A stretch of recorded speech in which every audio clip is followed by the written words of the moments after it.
آج یوم عاشور اسی سلسلہ میں بپا تھا آزاد جموں کشمیر میں پورے میں، اور خاص طور پر آزاد کشمیر کا جو دارالحکومت ہے مظفر آباد، یہاں پر یوم عاشور کا بہت بڑا جلوس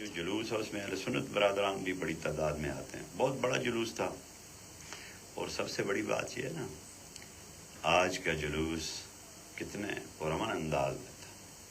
اور اس کے حفاظتی انتظامات کتنے بہترین تھے۔ یہی ہمارے لیے کتنی اہمیت کی بات ہے کہ ہمیں کوئی روکنے والا نہ تھا، ہمیں کوئی ٹوکنے والا نہ تھا کہ آپ نے ایسے کرنا ہے ویسے کرنا ہے۔ حفاظت ہو رہی تھی الحمدللہ، ہم نے اپنے عقیدے کا اظہار کیا۔ لیکن دوسری طرف کا مسئلہ یہ ہے، ایک ساتھ کشمیر ہے جسے ہم مقبوضہ کشمیر کہتے ہیں، وہاں پر نہ آزادی سے مجالس سے عزا برپا کرنے دیتے ہیں، نہ جلوس سے عزا برپا کرنے دیتے ہیں۔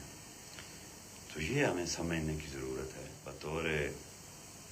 باشندگان ریاست یہ سوچنے کی ضرورت ہے، سمجھنے کی ضرورت ہے، فکر کرنے کی ضرورت ہے کہ ادھر کا کیا رویہ ہے اور ادھر کا کیا رویہ ہے۔ بے شک، اور ہم ایک ایسے ملک میں، ایک ایسی ریاست میں جو مسلمان ریاست ہے اور پرامن الحمدللہ، ہم یہ چاہتے ہیں عوام کے جو حقوق ہیں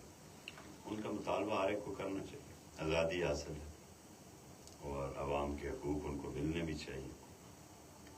لیکن اس سے آگے تجاوز نہیں ہونا چاہیے۔ اس ملک کو نقصان پہنچے، اس ریاست کو نقصان پہنچے،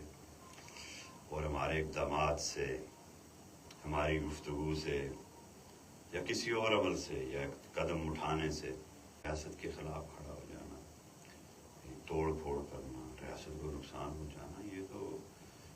رسول صلی اللہ علیہ وسلم کا فرمان ہے کہ وطن کی محبت ایمان کا حصہ ہے۔